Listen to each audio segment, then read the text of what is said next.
안녕하세요. 김서정 변호사입니다. 오늘은 며칠 전에 법적인 최저 권고형보다 더 낮은 선고를 받았던 보이스피싱 수거책 또는 전달책 사건이라고도 하는데요. 그 사건에 대해서 말씀드리는 시간을 갖도록 하겠습니다.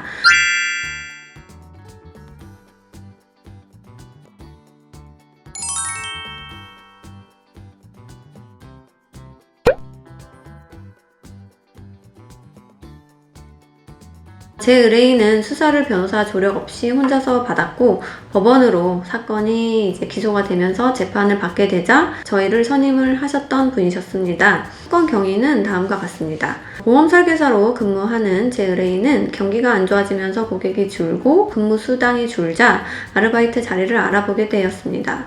네이버에 독하게 취업하는 사람들이라는 카페 게시판에 보이스피싱 모집책들이 올려놓은 글을 보고 지원을 하게 되었어요. 일을 처음 하게 될 때는 당시에는 채권 추심 업무라고 해서 합법적인 일인 줄 알고 흔쾌히 아르바이트 일을 시작하게 되었고, 또 거액의 돈을 다수의 피해자들로부터 받아서 보이스피싱 조직원들이 이제 입금하라고 시키는 그 계좌로 무통장 입금을 하게 되었어요. 그런데 어느 날 갑자기 경찰서로부터 연락을 받게 되었어요. 제 의뢰인은 그제서야 이제 본인이 보이스피싱 자금 전달일을 하였다라는 것을 이제 알게 되었어요. 제 의뢰인의 사건 기록을 보니까 제 의뢰인은 돈을 벌 수 있다라는 기쁨에 도취되어서 열심히 보이스피싱 조직원들이 시키는 일을 하였는데, 결국에는 다수의 피해자들로부터 꽤 많은 거액을 수거를 해서 무통장 입금을 하게 되었던 사건이었습니다. 저는 이제 피해자들도 워낙 다수이고 피해금도 거액이었기 때문에 이 사건을 어떻게 끌고 가야 될까 고민을 하게 되었는데요.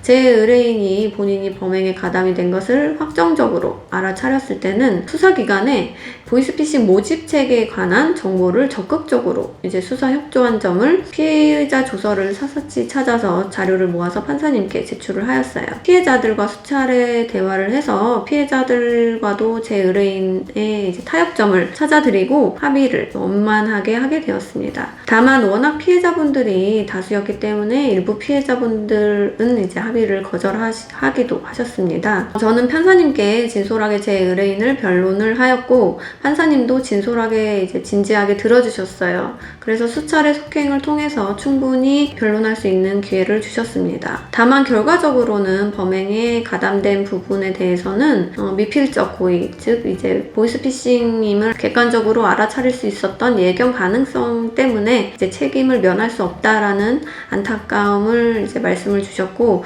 최근에 제 의뢰인은 피해 금액에 해당하는 법적인 권고형인 1년 6월에서 3년 중에 최저형인 1년 6월보다도 더 8개월이 적은 선고를 받게 되었고, 징역 8월을 선고를 받게 되었습니다. 제 의뢰인을 생각하면 저도 젊은 분이 참 안타깝다라는 마음이 컸어요.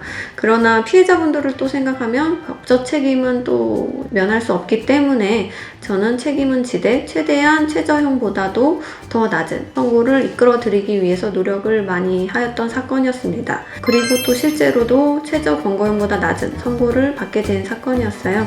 제 영상이 도움이 되셨나요? 그럼 다음 영상에서 또 찾아뵐게요. 감사합니다.